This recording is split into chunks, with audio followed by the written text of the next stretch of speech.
Hello friends, how are you all? I am Janvi here and I hope you all are fit as a fiddle and doing great.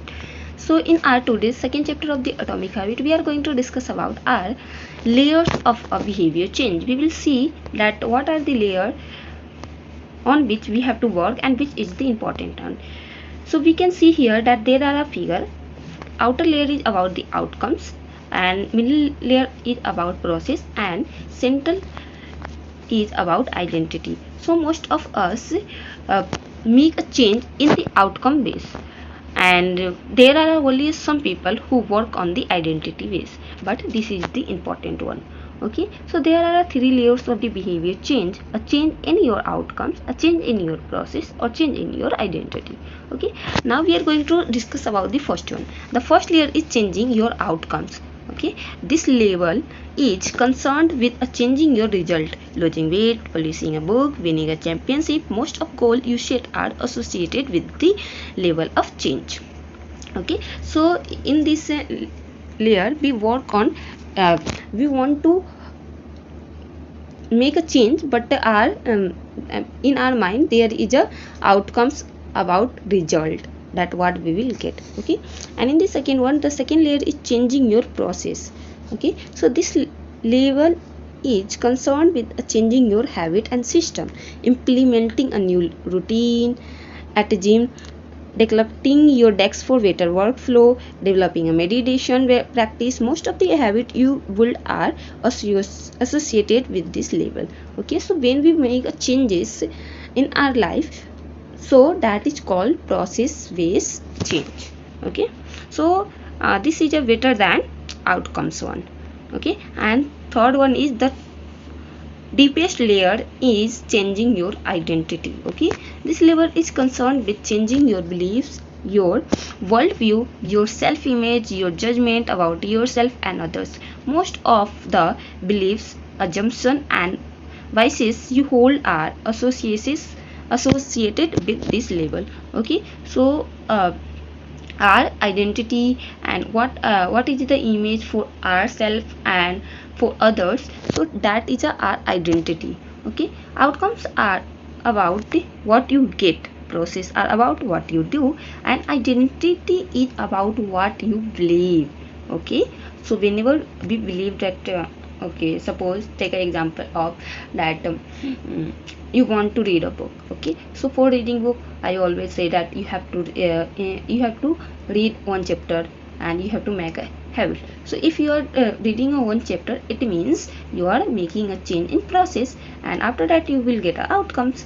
But you have to if you want to change your identity, so you have to just imagine that you are a reader and you can read a book. Okay, so when we change our image, so it will be easy to make a change in our process also, and then there will be a remarkable result.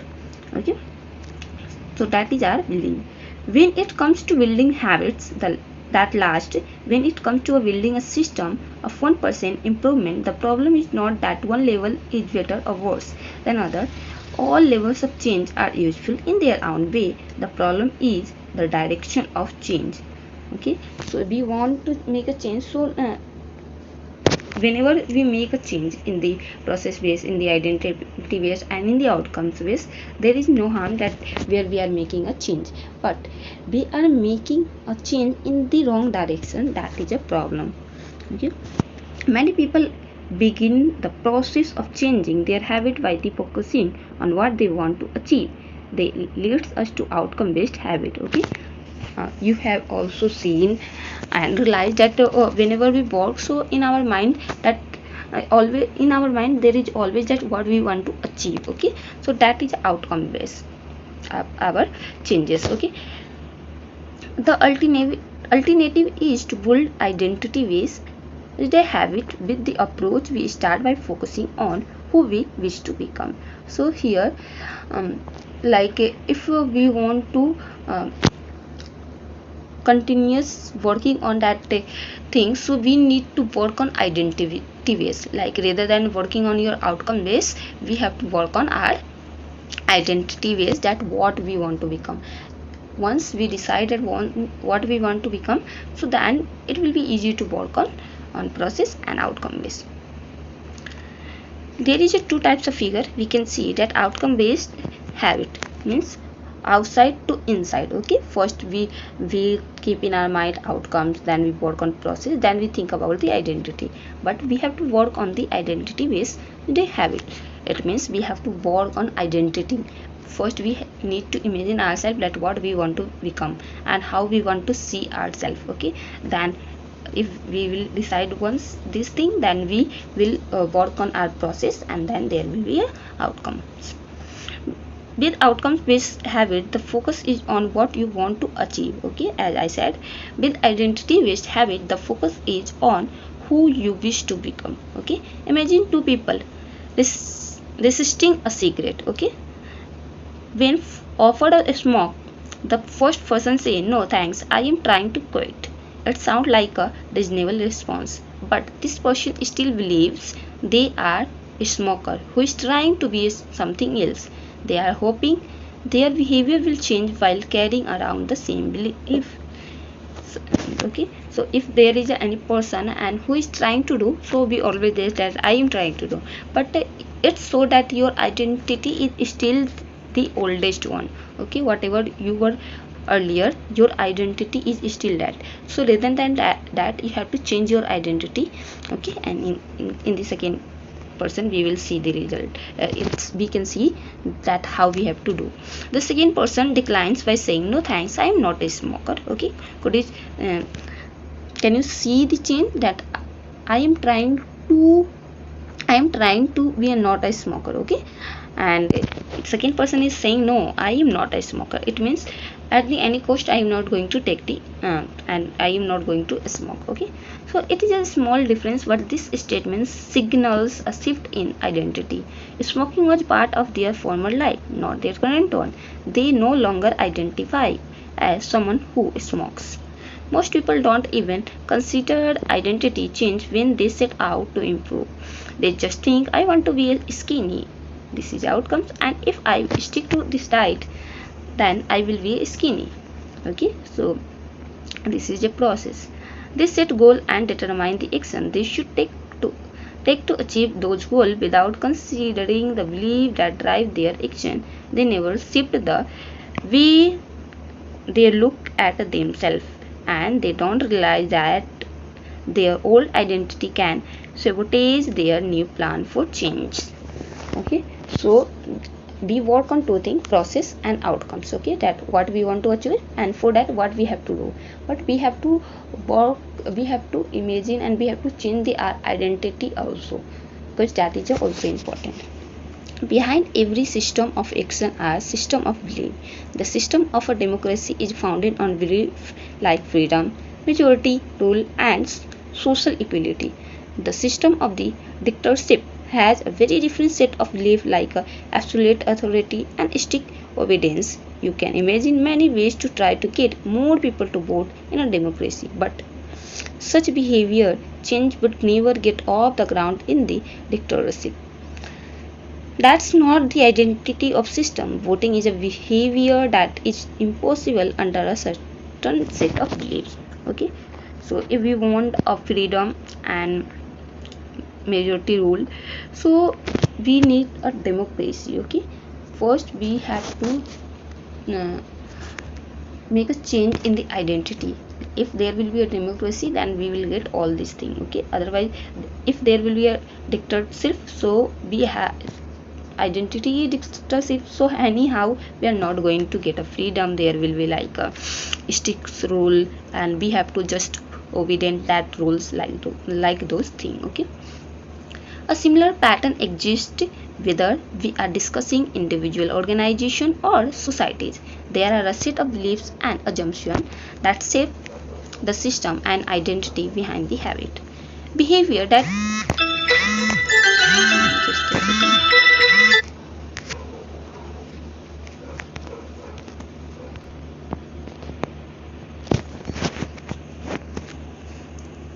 A similar pattern exists whether we are discussing individual, organization, or societies. There are a set of beliefs and assumptions that shape the system and identity behind the habit. Behavior that is incognate with the self will not last. You may want more money, but if your identity is someone who consumes rather than create, then you will continue to be pulled towards spending rather than earning. You may want better health, but if you are continue to prioritize comfort over accomplishment, you will be drawn to a relaxing rather than training. It is hard to change your habit if you never change the underlying belief that led to your past behavior. You have a new goal and new plan, but you haven't changed who you are. Okay, so I feel that most of us fail to achieve our goal is that we work on our process and we even work we get the outcomes, but it no go long way because we don't change our identity. Okay, because if you want to be a richer, so your identity should be that you save money, you create a money. But if you are just spending a money, so you will be not a richer.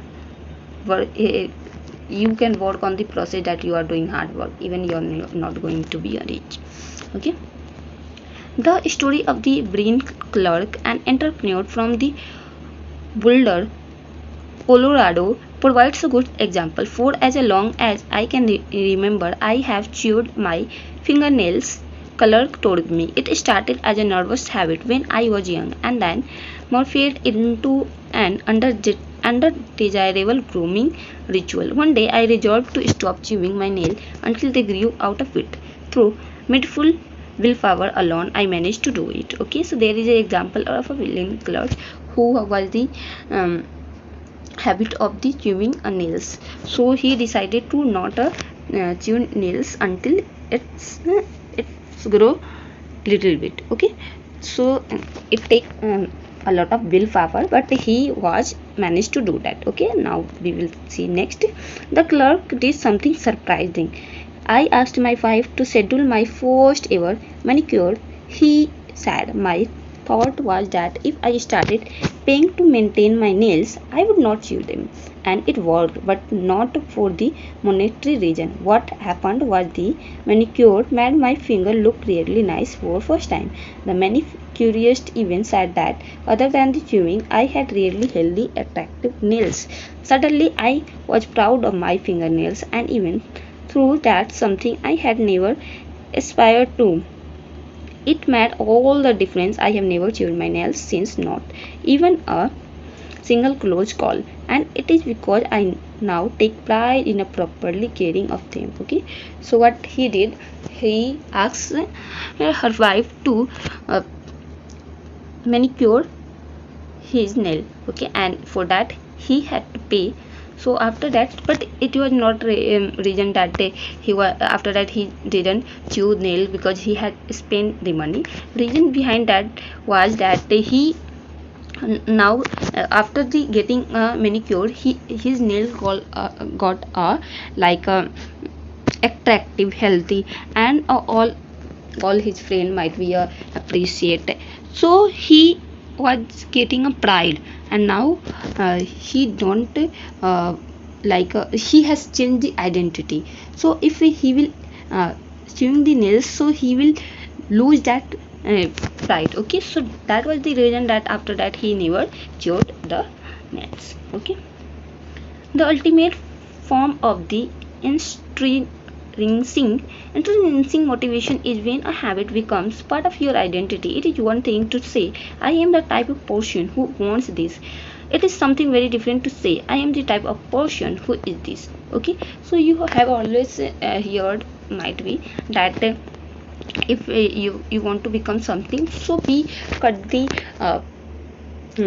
picture of that person and paste in front of our study table, and we always listen about that person, and in our mind we change our identity, like I want to become that.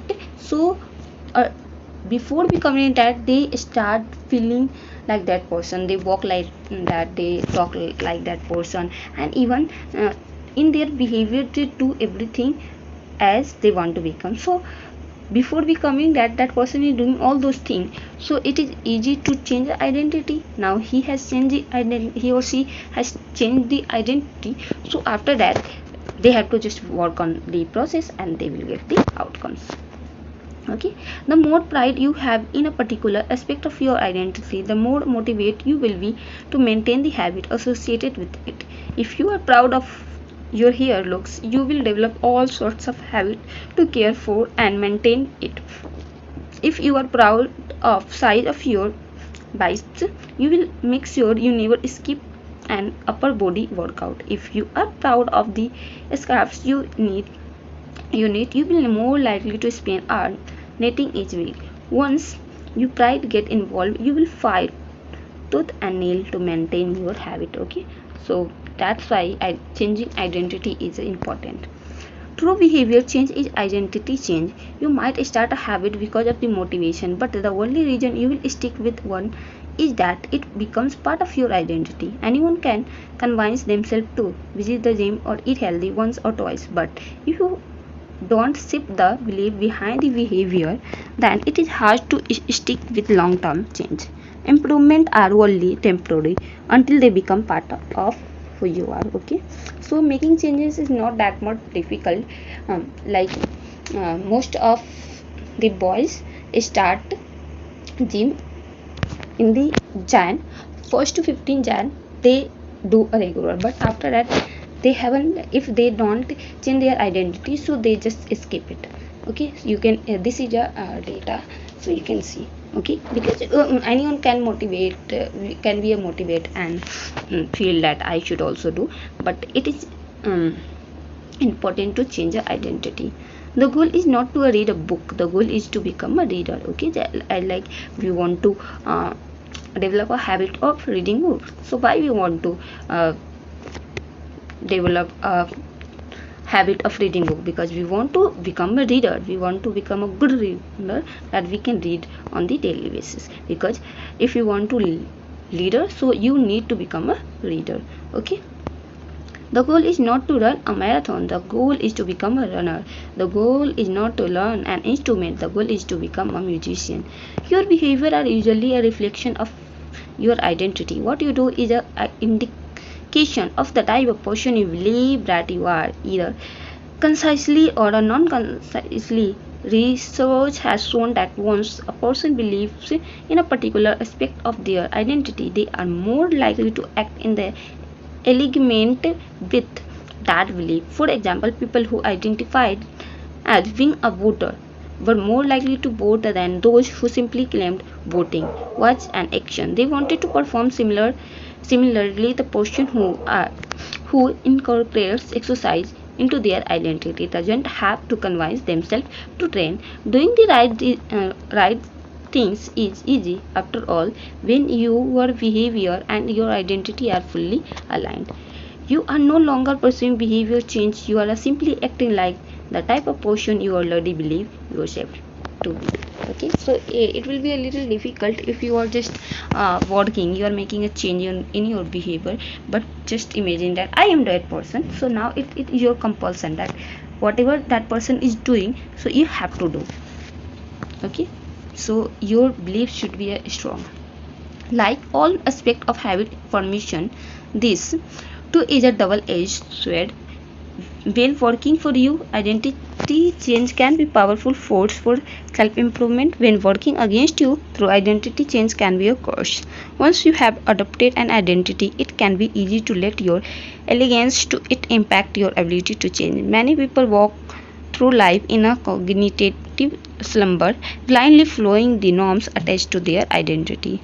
I am a terrible with the direction. Okay, so it could be a it will work, it work can be against you also, like as usual, like positive. And if your identity is negative, that you always think no, I am not good in this, so it will impact. Okay, I'm not a morning person, so you will never wake up in the morning. I'm bad at the resembling people's name, so it will be difficult. Okay, I'm not good with technology, I am horrible at math. So that's why we need to feed in our mind good thing, more positive thing. because once you will feel a negative thing, so your identity is negative, you are a negative person, so your action will be also like that. And a thousand other variation. When you have repeated a story to yourself for a year, it is easy to slide into these mental groups and accept them as a fact. In time, you begin to resist certain action because that is not who I am. There is an internal pressure to maintain your self-image and behave in a way that is consistent with your belief. You find whatever way you can to avoid contradicting yourself. The more deeply a thought or action is tied to your identity, the more difficult it is to change it.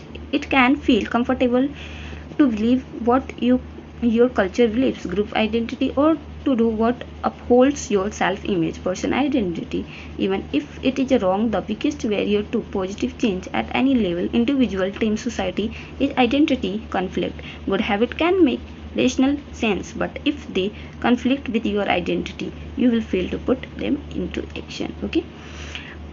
On any given day, you may struggle with your habit because you are too busy or too tired or too overwhelmed or hundred of other reasons over the long run. However, the real reason you feel to stick with habits is that your self-image get in the way. This is why you can't get too attached to one version of your identity. Progress requires unlearning.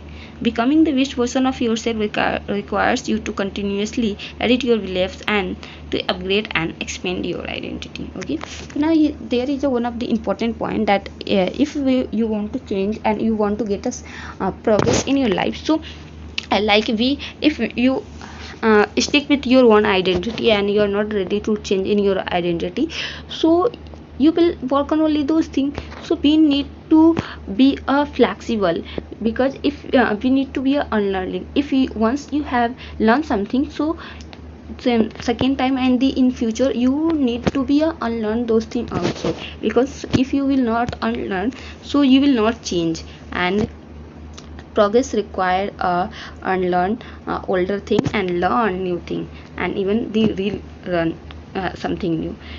If you will not edit in your beliefs and you are just stick with that, so you are not going to get a success. Okay, because that you will be just stick to that. This brings us to an important question.